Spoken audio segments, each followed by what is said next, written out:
caught up in the weeds and feeling overwhelmed or frustrated or defeated as an entrepreneur, know you're having those feelings, stop the process, write down 3 things you're grateful for, think of 3 things that you're looking forward to. Even if it's, I'm thankful for a sunny day. I'm thankful that I made my bed earlier today. I'm thankful for my family. You really can dig really deep into gratitude, and the more consistent we are with the practice, the more powerful it is. Welcome to Daring Dreams, Heart and Strategy in Small Business Marketing. Today we're joined by the incredible Shanna Truffini, the heart and mind behind You Are a Gardener and the Pull Your Weeds movement. With a passion for emotional empowerment, Shanna has worked with over 25,000 students and educators, helping them to cultivate resilience, positivity, and self-awareness.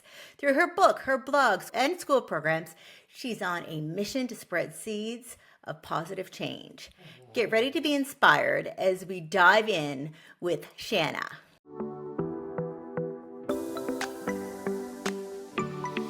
Hi, everybody. Thank you so much, Hayley, for having me on your podcast. I've been looking forward to this. I appreciate the invitation. I'm so excited to have you because I absolutely love what you're doing, and I want to hear more about it. And I also feel that your story could be really inspiring and motivating for other businesses who are looking to start a purpose-driven business. So why don't we get started by you kind of sharing what it is your business does and who it helps? Absolutely. So just to even take it one step further back, I always say necessity is the mother of invention.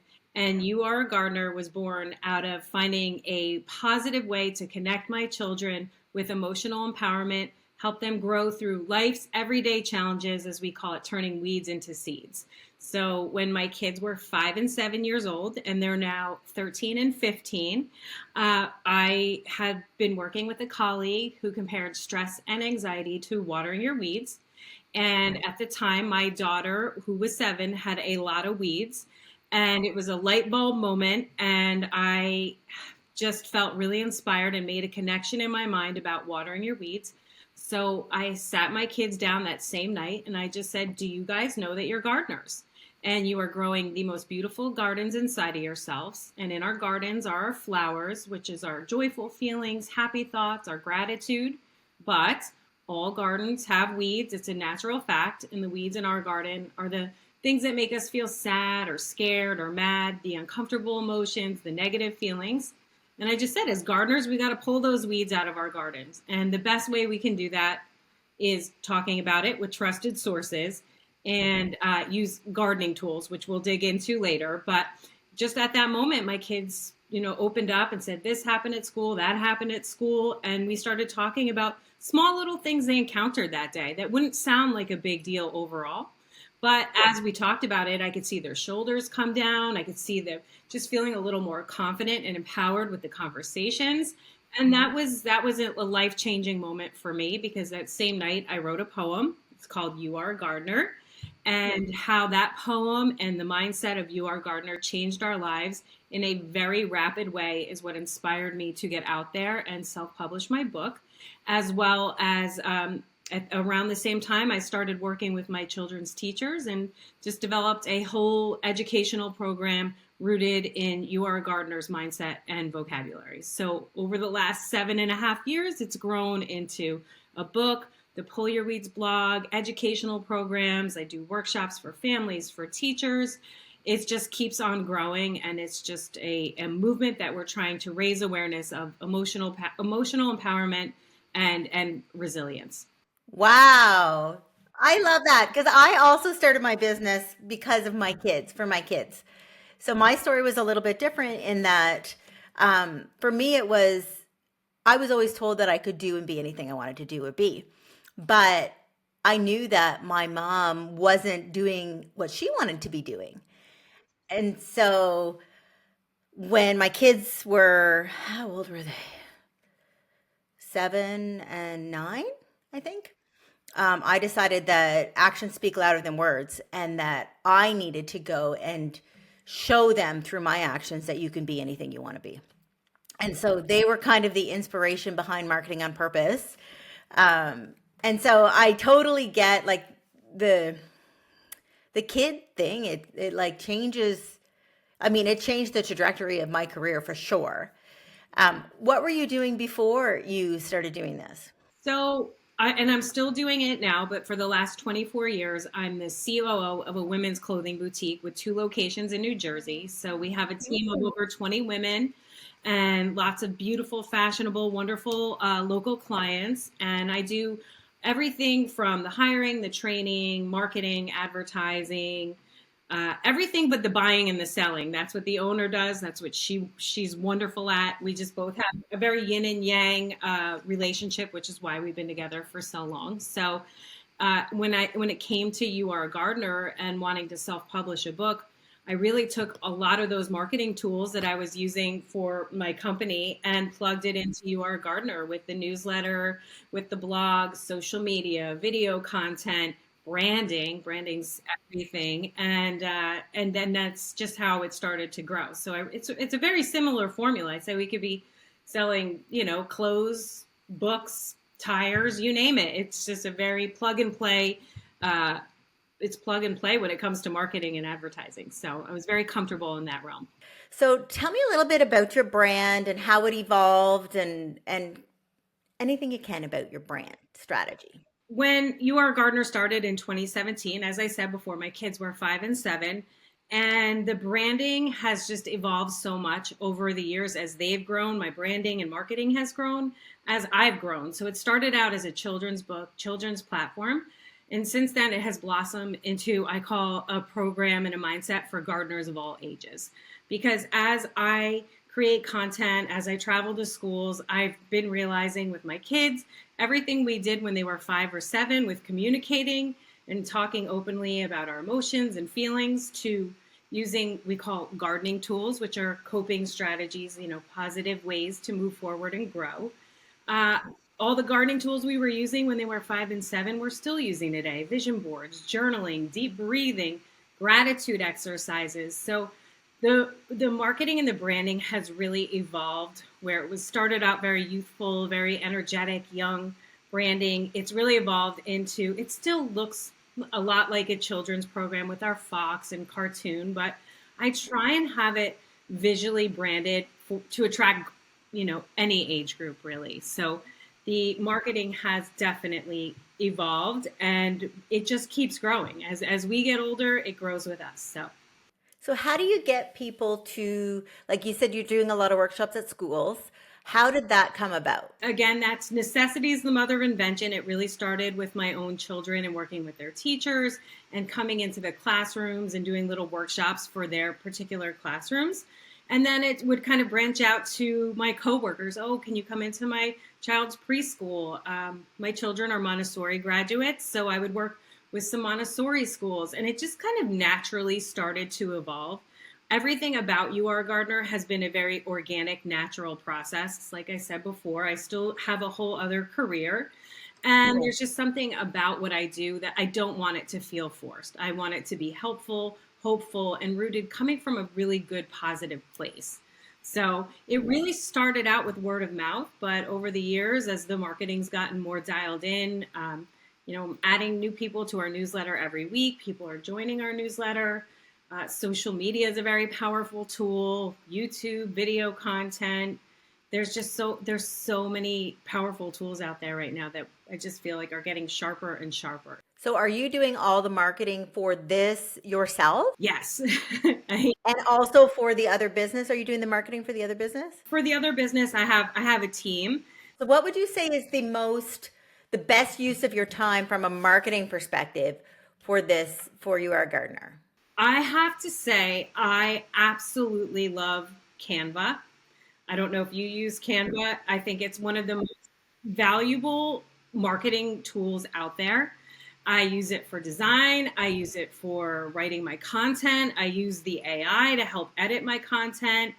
I love their branding kit in Canva. And once you get your fonts and your colors and your themes, I think it's one of the best marketing tools I've ever encountered in my 2+ decades of marketing. So Yeah, I remember it was probably, like 11 years ago, I started using Canva when I was with another company. And I was like, oh, I don't have to ask a graphic designer to do this. Like I can literally, I remember the first thing I did was like an infographic because those were big at the time. And I was like, oh, this is the best thing that ever happened to me. I couldn't stop playing with it. It's so empowering when you can have an idea and you see it in your mind, and then you get on a program like Canva and you can create it yourself. You just tap into this confidence, and that really ties into a lot of You Are a Gardener. I'm always saying look for things that make you feel confident or creative or things that make you feel calm. So Canva actually is a gardening tool for me. I mean, I think it's one of my most powerful tools that keep me centered, because you're being mindful when you're creating content. You feel confident when you're creating content. It's so therapeutic. So it really is a huge part of just my overall mental wellness. Oh my gosh, that's awesome. So you're a little bit of like a Canva artist then. I don't know if I could give lessons on it because it's so specific to what I do, but there is so much you can do and explore. And it's always on my to-do list. I have to-do lists everywhere, and I'm always like, oh, watch some tutorials in Canva this week. Yeah, I have the to-do list too. So you mentioned kind of what sparked the idea for the gardener. What for you are a gardener? What keeps you going? Because you sound like you're a pretty busy person. So I have felt my whole life, I don't, a calling, I guess, if you will, of a need to connect with people on a bigger scale to help. And for a long time, I didn't know what that help was. But as You Are a Gardener grows, I'm starting to appreciate and understand that how I can help is spread seeds of positive change by helping children, helping teachers, helping family with very positive content that is completely rooted in empowering gardeners of all ages to feel confident, to tap into your creativity, to look for ways to calm yourself. And the beautiful thing about You Are a Gardener is it is gardening vocabulary. It's very easily relatable, and people of all ages very much appreciate it and connect with it. So I feel very passionate about getting out there and doing my part, and eventually growing a team of gardeners, and ideally having a gardener space where we can all come together, create content, have workshops, and really open our doors to help more people and raise our voice and awareness to how important our mental well-being is right now. Being emotionally resilient and empowered is very needed right now. Yes, it is. Absolutely. What would you say is like if you think back over the years that you've been doing this, what would you say is the biggest lesson that you've personally learned through? Because I always say that being an entrepreneur is actually a whole lesson in like resilience, mental wellness, self-improvement. It's basically the personal development that, for me it's been a personal development journey. So what about for you? You said it early on in our conversation when you were talking about how you created your company, and you said action. Action is very important. So small acts lead to big acts. And I think when you feel really passionate and connected to something or an idea, is acting on it in the ways that you feel comfortable with, that you can keep acting, even if it's making a checklist or a journal with ideas or playing around in Canva, whatever it is, doing research, is taking that action and continuing acting and just keep growing. I mean, there have been years where I will have conversation with friends and just say, where is this growing? But it's also in tying into that is patience and knowing that things unfold and happen when they're meant to happen, and being patient with the process and not putting too much pressure on yourself, because you have to keep that joy centered and the passion and the integrity of it very much at the root of it all. And when you start to feel overwhelmed or you start to feel frustrated, those are the weeds, and you need to kind of take a step back and really communicate with some people, talk to some mentors. There's some incredible mentor programs out there. I've been working with a mentor with a wonderful company called Score, and it's all been free. It's for women entrepreneurs, and they connect you with a mentor. And I've been working with him for 7 years. So just there's just so many people out there and so many tools for entrepreneurs right now to feel supported and not alone. So I would say action and patience are, I think, are two of my biggest values that I've really taken with me to kind of keep me centered. It's funny because you're the second podcast interview I did this week where they talked about patience. And I say, like, I am not patient. Like, I just want to do it. And that's why I do so many actions because I want to, I wanted things to go fast. So I think this is a lesson for me. Like, it's a recurring theme that's happening. So, patience. So, what would you say is the, um, the biggest hiccup, like a challenge that you might have faced that you weren't expecting to face through this process?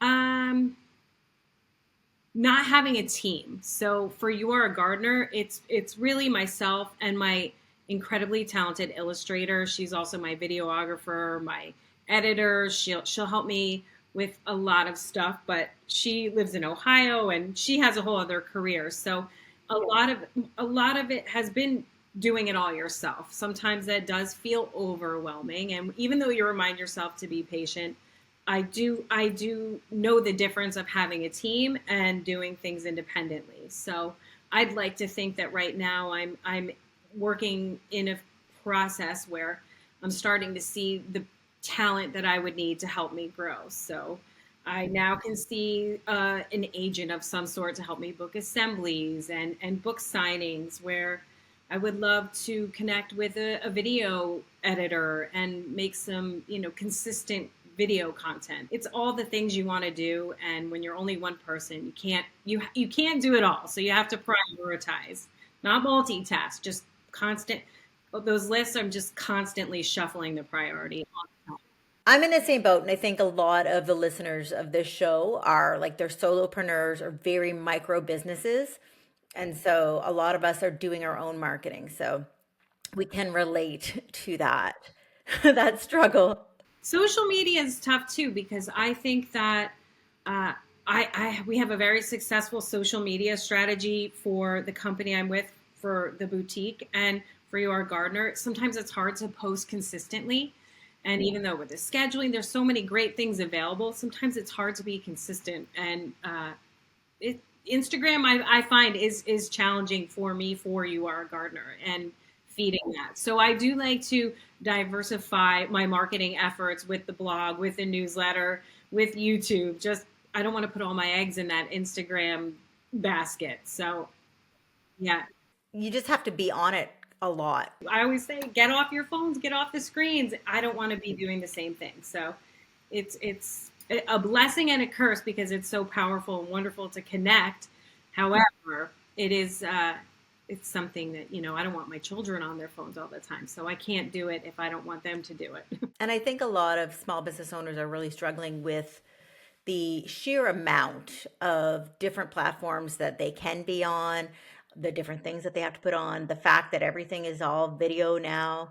Um, how are you? I'm curious, just because I've been noodling with an idea about kind of behind the scenes. So we've always been told, show behind the scenes, show like your life, like show all of that. And my experience with that, with all of the people that I've worked with, is it doesn't do a lot. So I know that's contrary to what most people are saying. So I'm curious for you, do you do a lot of behind the scenes? Do you put your kids on there, or is it all about the brand all the time? That is such an awesome question, because I ask this question to myself all the time from a branding perspective. And 5 years ago, maybe a little pre-COVID, little 2020, it was a lot of my face, a lot of my kids' faces. And then they started to grow up. And I was still in that children's book, very, K through kindergarten through third grade. And I kind of pulled back a little bit. And for my brand, I don't necessarily want it to be attached to my face, because what I'm trying to say is this is for all of us. We're all gardeners. This is our story. Let's do this together. So I pull back from it being a lot of me.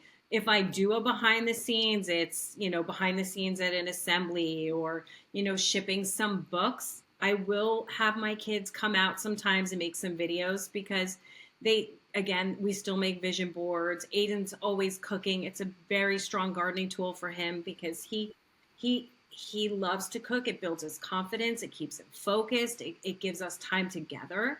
So I'll make content with them when I can, but it's not all the time. However, for the other company I work for, it is all behind the scenes with boutiques and the buying and the selling and the trends. So that works really well for them, but it doesn't really apply for me.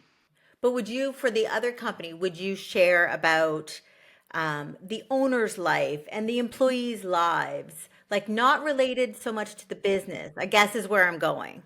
Probably not. Maybe a little. No, not. We don't get too personal. I shy away from that. I know people like to see it, but how does it translate into marketing and connections, like genuine connections? Sometimes I think it gets too personal. Sometimes I think maybe we know too much about certain things and we want to pull back. I think some things should be very private. And we're living in a world right now where everybody knows where you stand on everything. And that doesn't make me feel comfortable sometimes because I think you exclude half your audience when people can see the way you see things. I'm a huge supporter of you feel this way, I feel this way. Let's just appreciate how we feel. We're all different. We're raised independently. We're very different, very unique with different backgrounds and experiences that lead us to feeling the way we feel. And we need to come together and be more respectful and gentle and calmer and kinder to people. So, to bring it full circle, sometimes I think that really personal behind the scenes content infringes upon that and breaks that barrier down. And you can potentially show some things about yourself that people don't necessarily need to see to help support your brand. I would agree with that. I think there's a lot of people trying to be authentic, but in trying to be authentic, it's actually not authentic anymore, if that makes sense. I call it fake authenticity, is kind of what I'm seeing on social media right now. Right. And when we look at social media from a marketing perspective, we see so much more than what somebody else wouldn't or what teenagers see. They don't see through the selling of or get to the root of it all. So it is important. It's nice that you have that awareness. Yeah, it's interesting. Let's go back to your business. So, what would you say is the best gardening tool for entrepreneurs that you have in your toolbox? Let's see. Well, okay, we talked about Canva, so we're not going to go there. That is my favorite gardening tool for an entrepreneur. But I think it just has so many helpful materials in there. I mean, if you want to write, you've got great AI built into it. If you want to create a design and you're not very good at creating, I mean, I think it's really helpful for me. It's putting the newsletter content together. I think newsletters are still really relevant and very important from a marketing perspective. I think that it just does so much. A little light video editing is very helpful. How do you get people to sign up for your newsletter?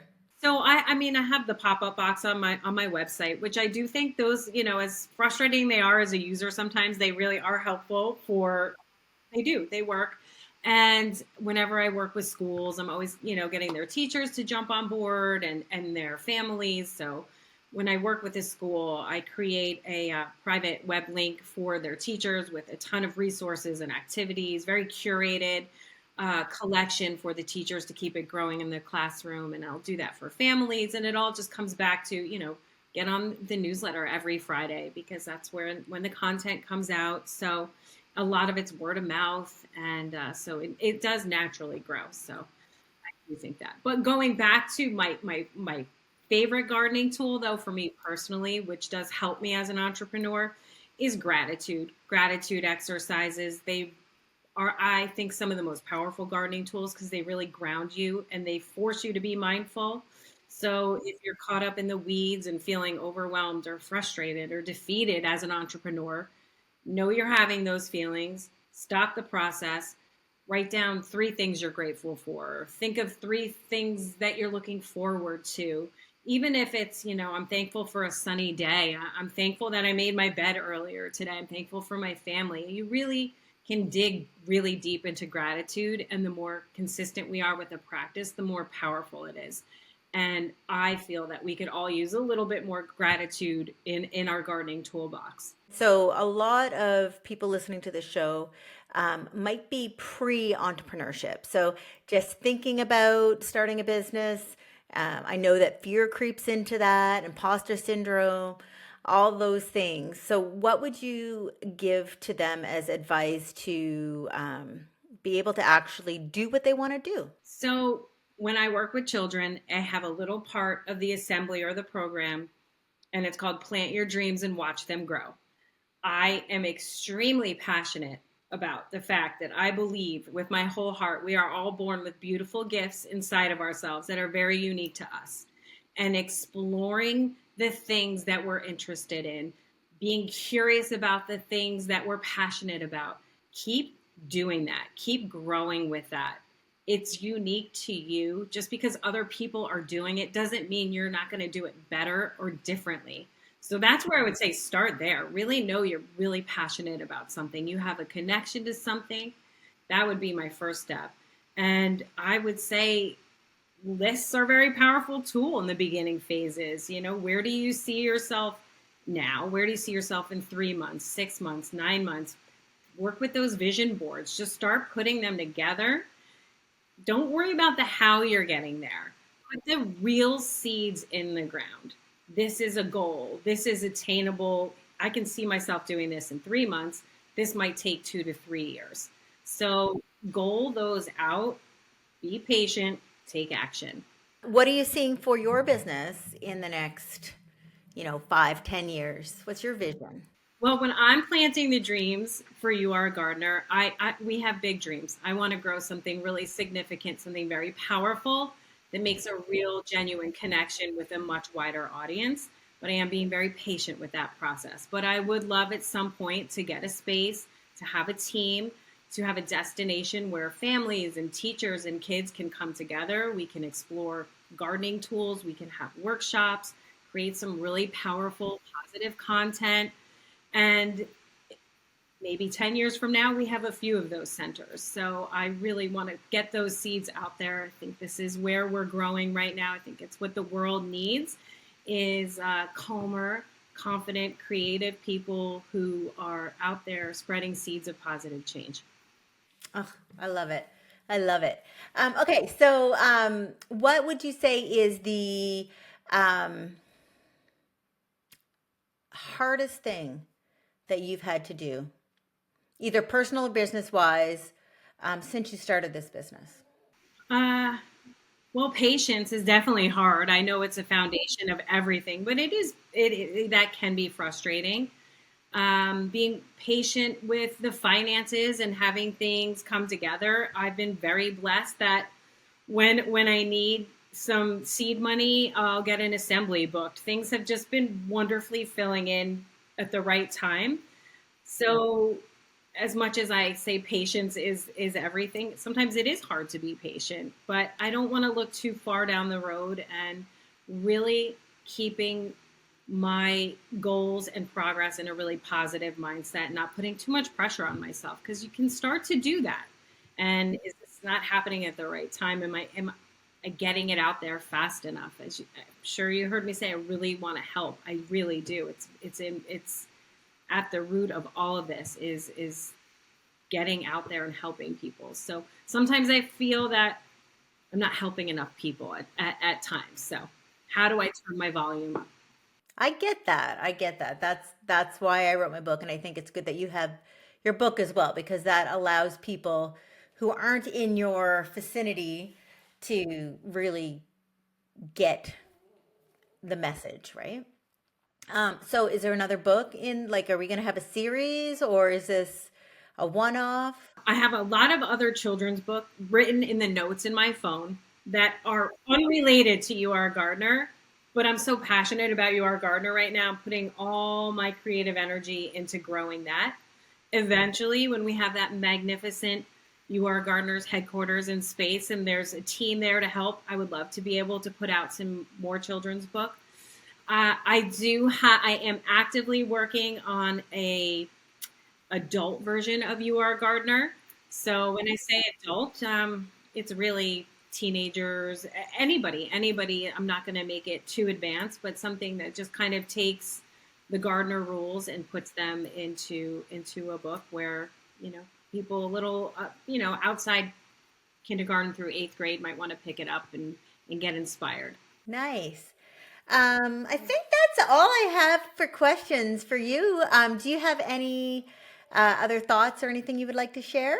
Really enjoyed that this was about You Are a Gardener, but how we were talking a lot about marketing and advertising. It was really fun to talk about that with a like-minded marketer and everything you're doing with your books. I think it's incredible. So I would love to keep our relationship growing. I'm an open door, as well as I'm an open door for your audience too. I really believe that community and collaboration really helps us spread seeds. Absolutely. So, how can people get your book, reach out to you, find out about your programming? So everything is on my website, which is www.youareagardener.com, but it's YOUARE gardener.com.